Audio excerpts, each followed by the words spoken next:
नमस्कार मेरी प्यारी यूट्यूब फैमिली, आप सभी का स्वागत है बयाना किले की एक नई पार्ट में। दोस्तों फिलहाल मैं आप सभी को दिखा रहा हूँ दोस्तों बयाना किले का जो रानियों का जो महल था वो मैं दिखा रहा हूँ। रानी का महल जहाँ पे एक गलती की वजह से दोस्तों, एक ऐसा बताते एक गलती की वजह से या फिर एक दुश्मन की वजह से विजय होने के बावजूद दोस्तों यहाँ पे जौहर हो जाता है। चित्तौड़गढ़ जौहर को और रणथंभौर जौहर को ज़्यादा मान्यता दी गई हमारे राजस्थान में, हमारे हिंदुस्तान में।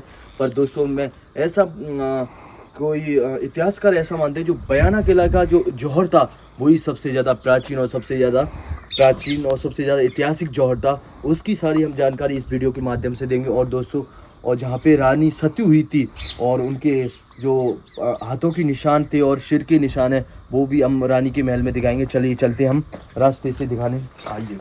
इसके अंदर प्रवेश करके रास्ता बना है नीचे खंडरों में, वो आपको ले चलते हैं।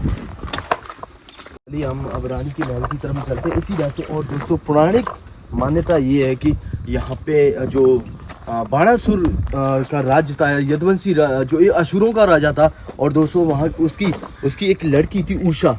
और दोस्तों श्री कृष्ण का प्रपौत्र अनिरुद्ध की यहाँ पे लव स्टोरी को भी बताया गया है, वो अच्छे से हम आपको बताएंगे। दोस्तों किस तरह से उनकी एक सहेली थी उषा की चित्रलेखा, वो दोस्तों जैसा कि आप जानते हैं कि दोस्तों इस बयाना किले को बाणासुर का भी किला बोलते हैं। जो पौराणिक मान्यता ये है कि दोस्तों जब महाभारत काल था तो ऐसा बताते हैं कि दोस्तों जो बाणासुर की पुत्री थी उषा और दोस्तों अनिरुद्ध श्री कृष्ण के प्रपुत्र थे, उनकी लव स्टोरी की यहाँ पे काफ़ी भगवत गीता में भी काफ़ी पृष्ठों में देखने को मिलते हैं। दोस्तों कहानी ये थी कि उषा जो बाणासुर की असुरों की राजा की पुत्री थी, उनकी एक सहेली थी चित्रलेखा।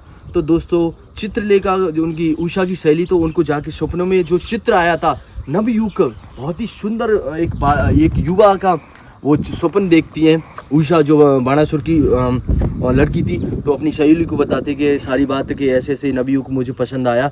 तो दोस्तों जो चित्रलेखा की थी वो अपनी कलम से उस नवयुवक की एक आकृति बनाती है और वो उषा उनको बोलती है कि यही मुझे इसी को पसंद आ गया और शादी करना चाहूँगी। तो चित्रलेखा पे ऐसी भगवान की दी हुई एक शक्तियाँ होती है। तो दोस्तों द्वारका से सोते हुए अनिरुद्ध को अपहरण करके बयाना किले जो बाणासुर का किला था उसमें लाया जाता है और अपहरण करके यहाँ रख लिया जाता है। और सारी बात दोस्तों उषा उनको बताती हैं अनिरुद्ध को कि मैं आपको पसंद करती हूँ, मुझे आपके प्यार है।